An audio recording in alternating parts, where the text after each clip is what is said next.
Hi. Hope y'all are doing good today. Um, Today is Sunday, October 31st. It's Halloween. My older daughter is feeling ill sick. She's got a fever.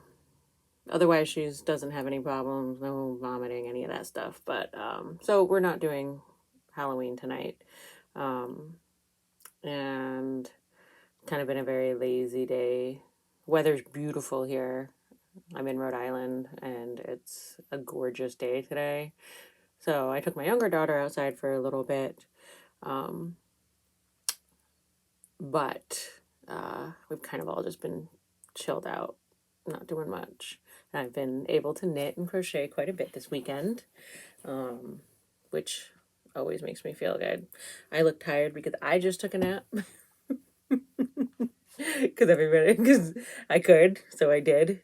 And that was lovely. I'm not usually a good napper. Usually I wake up and I'm just like, oh, for the rest of the day because I don't wake up gracefully. So today is a little bit different, which is good. So let's talk about what I've knit and been working on lately. I'll start with what I've finished lately. I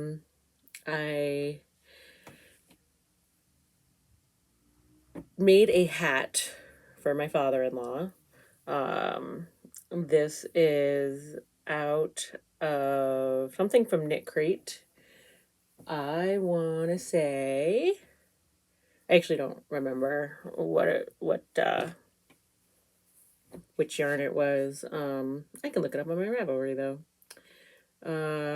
So that is, it's an alpaca yarn. I know that much. And it feels really soft and kind of almost drapey. It's Audine Wool's Mellow. But I think it's in the colorway Cordial. That's what it is. So it's just a very basic like beanie for the family, I think is the name of the pattern. I might link stuff in the description box below. I don't know though. I'll say this. When I thought of the idea of doing a podcast, I was like, it would be really nice to like do the things and edit and make it look nice and do show notes and do, all of that stuff. And then there's the reality of like, I don't fucking want to. I think it's great there are people out there who are really good at it and really interested in doing those things. And I'm just not, I may not be consistent enough about it. So we'll see. I'll try. We'll see what happens. So anyway, it's a nice little beanie. I'm not going to put it on because my hair is up in a ponytail and I don't feel like taking it out. But he has a rather larger circumference for his head. So it looks pretty big. My husband tried it on. It is big, but my husband doesn't have as big of a head as him. So that's that. Also, I completed for him the second pair of socks that I've made for him. And this is out of Knit Picks Hawthorne. Actually, I have sock blockers right there, but I don't feel like putting them back. I actually have there's wooden ones that are adjustable in size, and then I have a whole rack hanger full of metal ones that go from small to large. I like the metal ones better. But anyway, so I think I did 64 stitches on a size 2 needle, maybe. So here's the thing. My father-in-law is wheelchair bound, and so there is some atrophy of his muscles, his leg muscles, and also some edema in his ankles and feet. And I made my first pair of socks a year ago, roughly a year ago exactly, because he asked me to. And he says that they fit, but I don't know. I haven't seen him wear them. I'm not going to just go up and pull the pant leg up and be like, hey. So I made these a little bit looser, I think, to accommodate for the edema. I don't know. I haven't measured his foot. I have his foot shoe size, and I've gone off of using Ann Bud's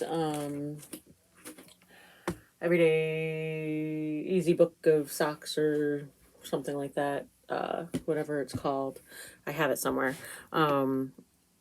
And I used that for my husband, and it was quite successful. So, anyway, it's just 64 stitches. I think it's 20 rounds of 1x1 ribbing, long tail cast on. I do a fish lips kiss heel because I enjoy that. It's easy. I also am a 9-inch circular knitter for socks, and I can do everything all the way up to like the last few decrease rounds on the toe on 9-inch circulars. I can zip, zip, zip, zip, zip, and it's enjoyable. I can also, that is like my number one mindless knitting project. I really, really enjoy vanilla socks because it's something I can pick up and put down when I'm with the kids. I can do a few stitches. I can take it in the car. I can, during bath time, I can have it in the bathroom while the kids are taking their baths, and it's just, while my kids are eating and all of the things. So that is, I always have a pair of socks going at this point, and they're always going to be vanilla. And depending on who they're for, most likely they're going to be somewhere between 60 and 64 stitches. And depending on the yarn, because depending on the yarn, if it's a DK or fingering, it'll most likely be a US 1, I think it's 2.25 millimeter, or a US 2 to 3, which I don't know the millimeters on that. And all I use is well, for socks, I use Chogu, because I like them and I have them. So my next finished object is the Shift Cowl. The Shift Cowl by Andrea Mowry.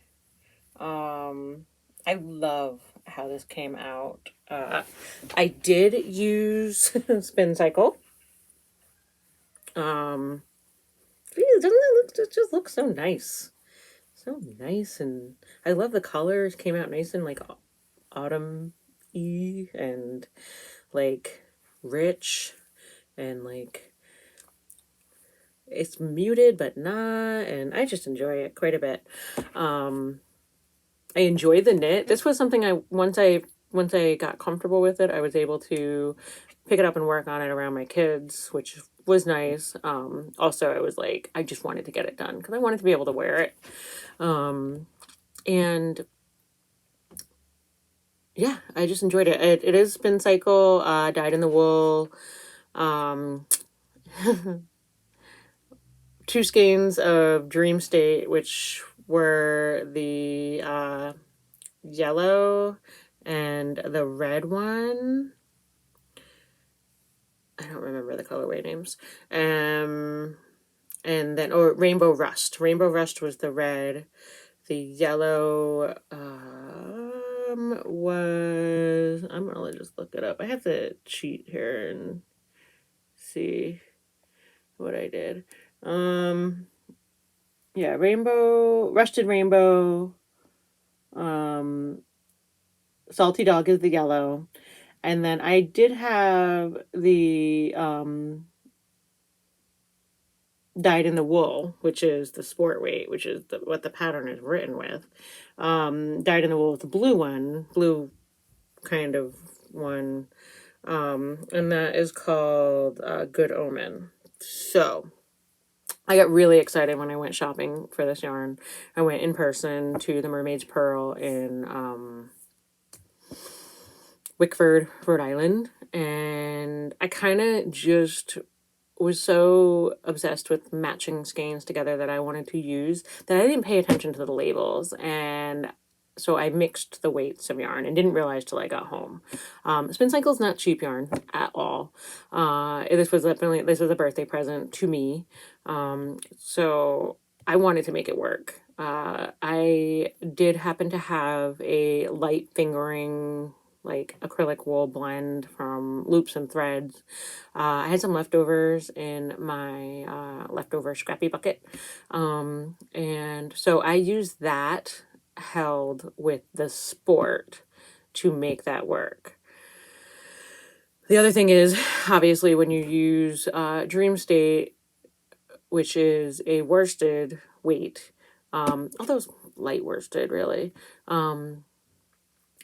the yardage isn't enough for the way the pattern is written. So I also had some other scraps of fingering weights that I held double that I used to complete certain parts of this so that I would have enough. Now, luckily, I had, like, this yellow was some leftovers I had, and I just used it, and you can't really tell because one is in the back of the neck and nobody cares about that.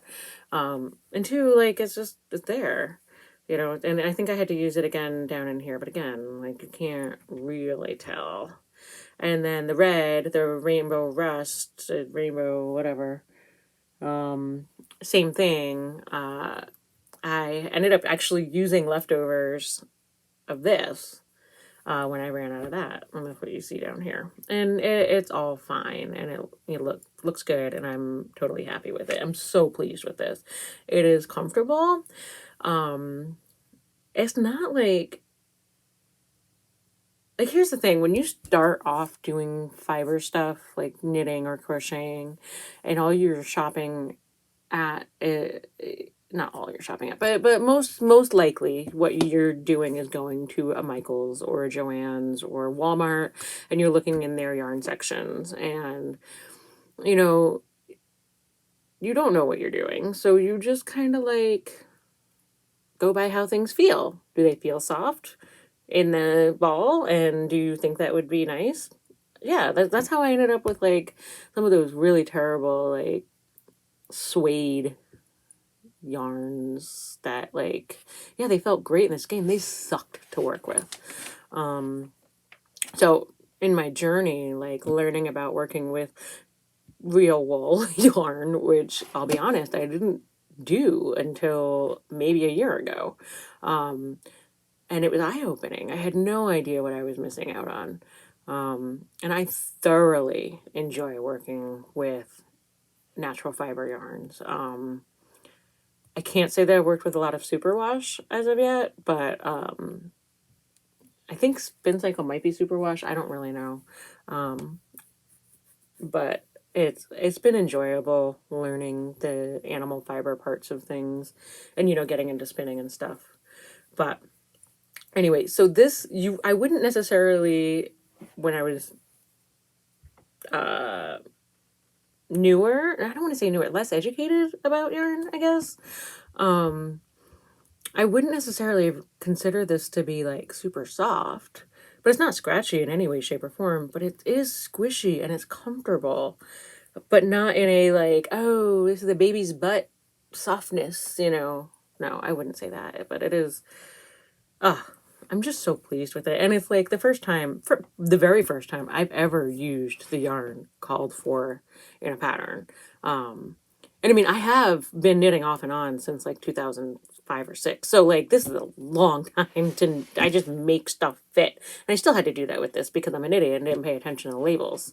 But whatever. I'm still really pleased how this came out, and I actually am looking forward to doing more projects with yarn that the pattern probably calls for, although that probably won't happen for a while, because I have I'm going to the New England Sheep and Wool Festival next weekend at the Eastern States Exposition Fairground, which the Big E is how we know it here. It's in Connecticut, and it's my first Fiber Fest, and I'm super excited. I've never been to one, never even like knew that it was a thing. And I had thought about going to Rhinebeck, but if I went to Rhinebeck, it would have been like a 3-some-odd-hour drive. And I would have wanted to stay up there, and that just wasn't happening. Like, there was no rooms available, and it was just like, was too last minute. So I thought maybe next year I'll do that. But this one is like a little over an hour from my house. I can go. I am getting a hotel room so I can have like a mom's night to myself. I'm going with my best friend, which will be super fun. And I'm going to go to this festival, and I'm not like putting restrictions on myself as far as what I'm going to buy, because I don't want to. I'm like, I would like to feel like I have the freedom within the means, within limits of a vague sort, to enjoy myself and get some stuff that I would like. I might pick out a project to have as like a plan to buy for, I don't know. We'll see. But after I attend this festival, my goal is to not purchase any yarn for all of 2022. Like, I don't know how realistic that is, but I would like to find out. I would like to see how I do, because I think my goal this year was to do 18 projects. You know, like on Ravelry, you can have like a challenge for yourself and set the number of projects you want to finish. And I think I set 18, and I'm already at like 32 completed. So I know that I can make some shit, and I can use up a lot of this yarn that I know that got purchased or acquired before I think I really knew myself as a fiber artist or maker. I don't know. Like, oh no, yeah, I get just as distracted by anybody else by the bright and shiny and the pretty, but like, hand-dyed yarn skeins are beautiful. I think that they are like works of art in the skein. When they get knit up, I don't always really enjoy what happens with them, like most of the time at all. So I think I'm more of a tonals type person, maybe some speckles, but I also think I like a little bit more muted colors, like lime green. It looks fun, but I'm not going to wear it. I'm not going to use it. You know, there's been this whole exploration for myself, in change in how I view myself, which also changes the way that I want to present myself. You know, like, when you go through big life changes that you don't necessarily expect, like, the things that happen in your thought processes just kind of morph in ways that you can't predict. You know, and as you age, the same thing happens. The older you get, the more or less you care about things that you used to care about or didn't care about, or, you know, you make compromises with yourself. It's just all part of it. So all that to say that I'm going to be hopefully stashing down a lot in 2022. I have some bigger projects that I would like to work on for that year. And I actually have some projects, my whips, that I would like to get completed before that. So I should talk about them, right? Because I have whips, and that's like a typical segment in a knitting fiber arts podcast, which I guess this is, right? Like, That's what I'm doing. I'm talking to you guys about whoever might actually be watching this. So anyway, this is the socks I have on right now, the needles. This is a DK weight sock. I am using Kay Litton, the Crazy Sock Ladies, DK weight.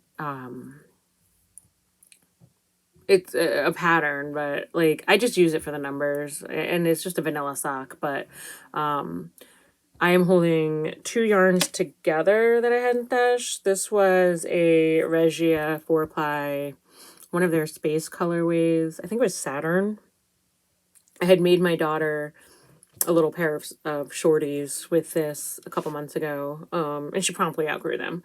But I had a lot of this left, so I decided to use this held double with, sorry, my project bag is a mess. Oh, and this is the project bag my mom sewed for me when I requested that she would.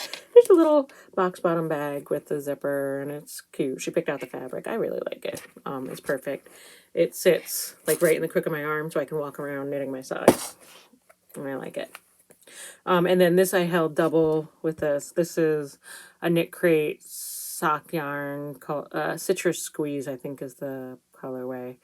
I had knit a pair of socks out of this. I knit Hermione's everyday socks out of this. And it was like my second pair of socks, and I knit them too small for me. So those went to my mom. And I don't know if she wears them, because then I realized she doesn't like wool, or she can't wear wool. So, who knows? Anyway, this is, because it's DK weight, it is, I cast on 48 stitches, long tail cast on, size 2, size 3, size 2, size 2, 2.75. 9-inch circulars, and I knit my socks in tandem, so I don't do magic loop 2 circulars. I don't do 2 at a time like that at all. But I knit them in tandem, so like I complete the cuff on one, I complete the cuff on the other, I complete the leg on one, I complete the leg on the other, I do the heel on one, I do the heel on the other, and just like that. I do break my skeins up into 2, this is such a tangled mess, but whatever, into 2 equal weight balls using my my winder and a scale. You know, it's just,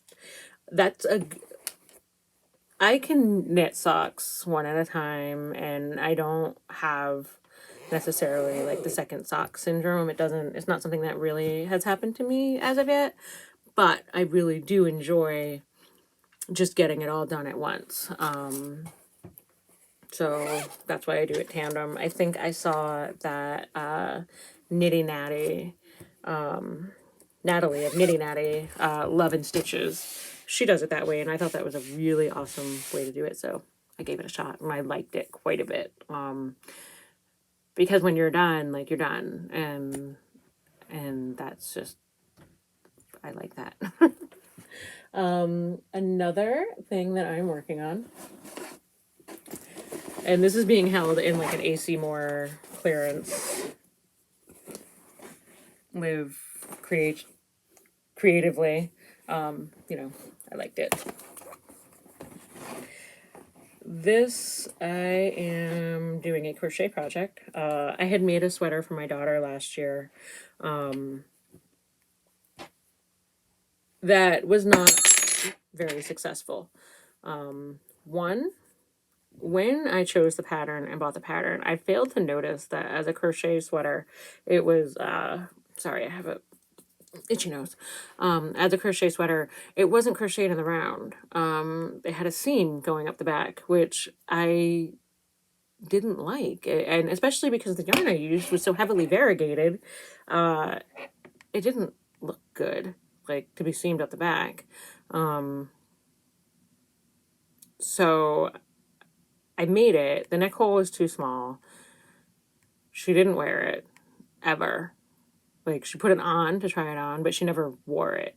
So I went to go rip it out, and I was ripping it out, and I undid the seam up the back, and she grabbed it from me and put it on as a cardigan and was like, I love this. And then she wore it as a cardigan. Not finished. Like, the edges weren't finished. It was very like, oh, I don't want people to see you in that because then they're going to think I don't finish things. I mean, it was finished in terms of like ends woven and stuff, but like it had no button band. It was just it wasn't the way I would have done it. But it's a kid and you let them do what they want to make them happy. Well, then, because that was last year, it got too small for her and she couldn't wear it anymore. So she asked me to make her another one that was bigger.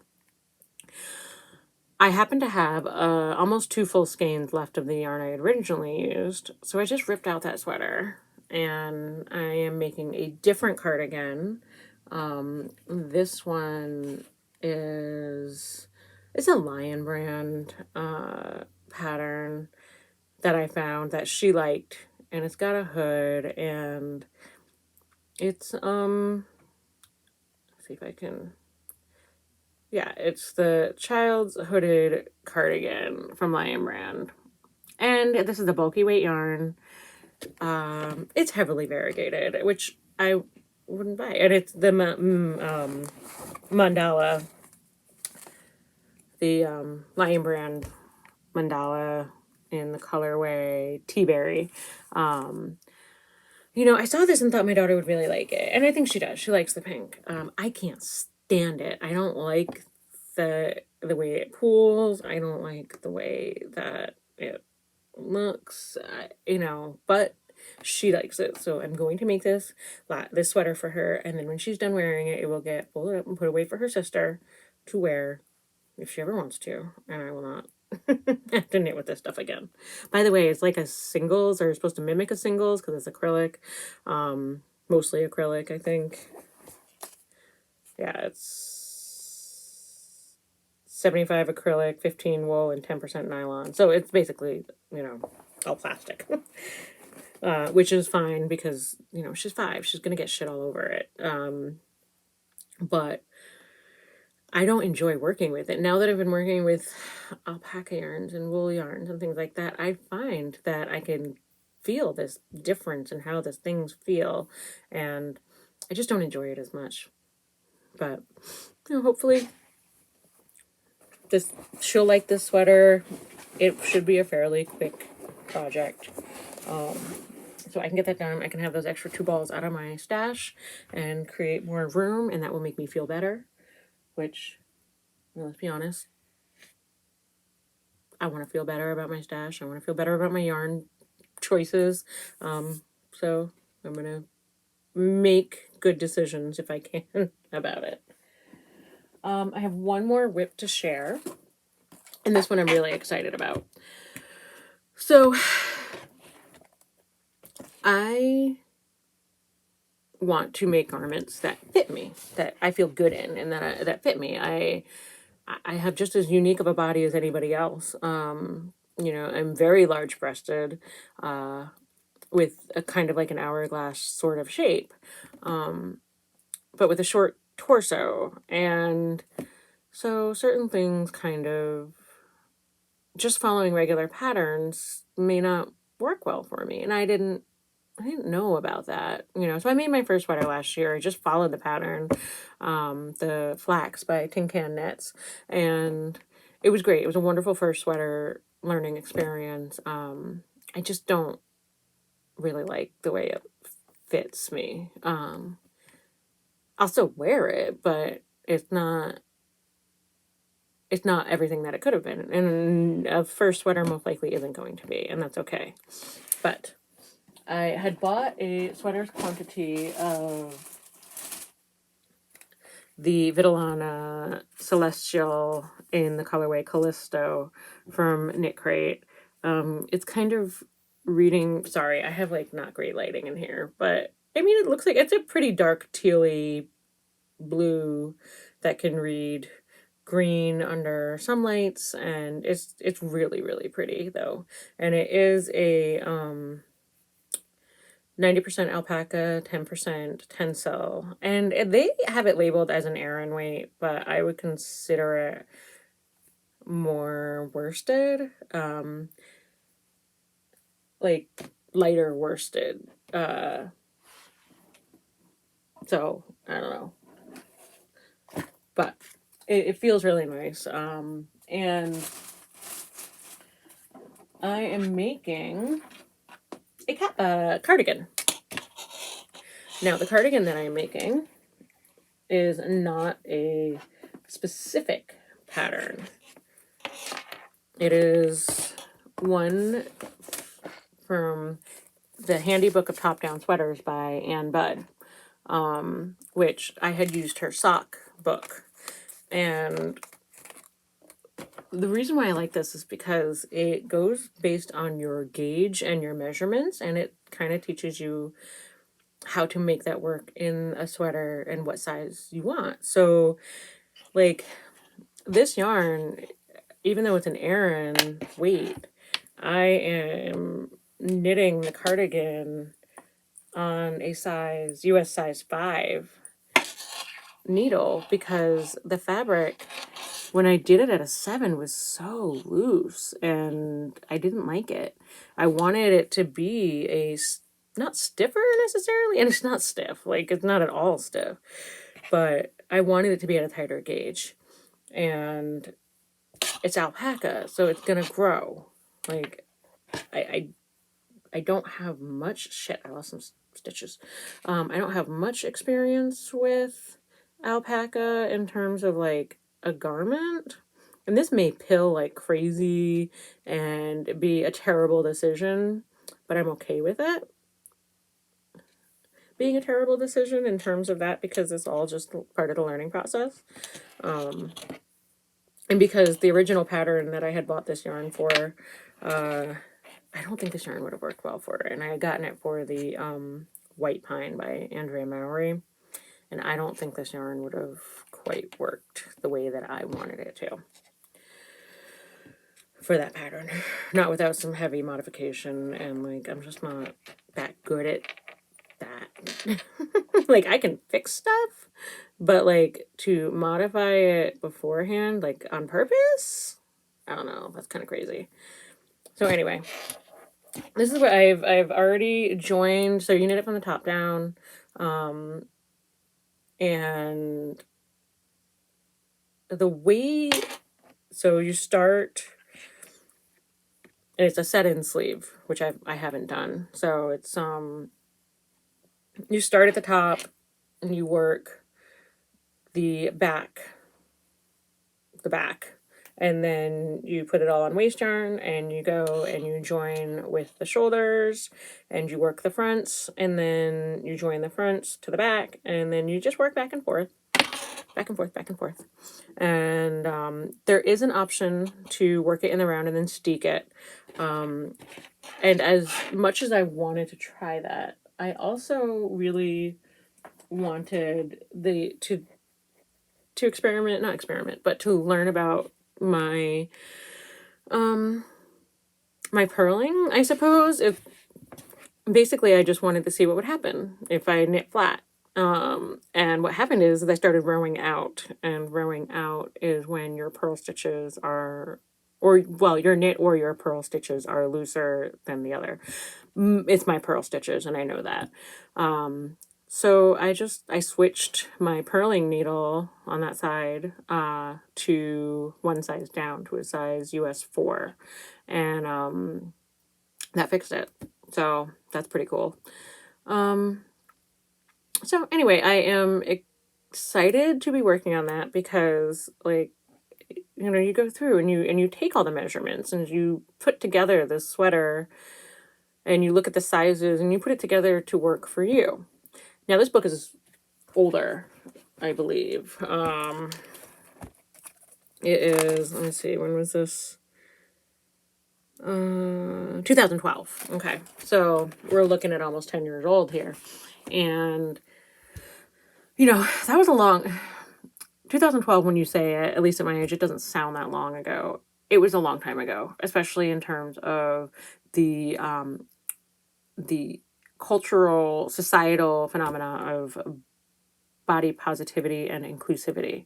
So while this book does include 5 sizes for children, women, and men, they're not all that inclusive. However, for me, I can use this book and I can use it and learn from it, and I'm going to, and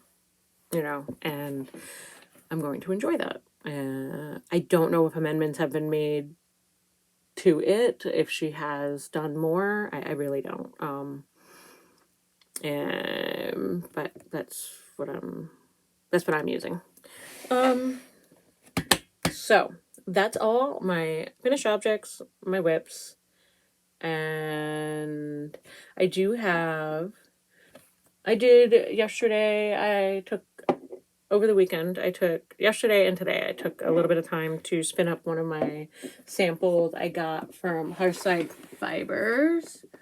So this one, Hearthside Fibers, is a company I got this from off of Etsy. It's a breed study, and I think it was 12 samples of comb top from around the world of different breeds. And this particular sample that I did yesterday and today is Targi Top. I really enjoyed spinning with it. It was really nice. I used my little nano e-spinner, this tiny little guy. It's really cute. I use this little guy, and I just spun up 2 singles that I will apply tomorrow after they have rested. Sorry, that's kind of blowing out, but yeah, I enjoy it. I really, really enjoy spinning. It's relaxing, and I really enjoy making my own yarn. So, this has been a fun, really informative learning process for me. So I have gotten a couple of other drop spindles, and I picked up a braid of like Malabrigo Nube, which is like a merino, and I've been doing a little bit of that upstairs when the desire catches me, but I don't know if I really like the Nube. I don't know. We'll see. So yeah. That's, I think, all of my, oh, I got a big bag of buttons. 40% off coupon at Michael's, so I got a big bag of buttons to go on the cardigans that I'm making, and, to have for making my kids' clothes. And, yeah, that's all of my stuff. I don't know. So this is my second episode. I'm seeing how it goes. I'm interested if anybody has any thoughts. I don't know how to do this. Like, I just want to talk about my stuff. And I would like to have conversations with other knitters, crocheters, spinners. But I don't quite know how to go about that. So I'm just going to babble at my iPad and see if anybody responds back. But I will probably do another episode in the next couple weeks, talking about my experience at the Fiber Festival. Maybe my best friend will join me in that. I don't know. We'll see. But yeah, I'm going to call it done. And thanks for checking out my stuff. I'm only on Ravelry and YouTube. Manda Made It is my handle. So you can find me there. Maybe I'll link stuff below. Like I said, I don't know. We'll see. We'll see. Anyway, thanks for watching. And I will catch y'all next time. Bye.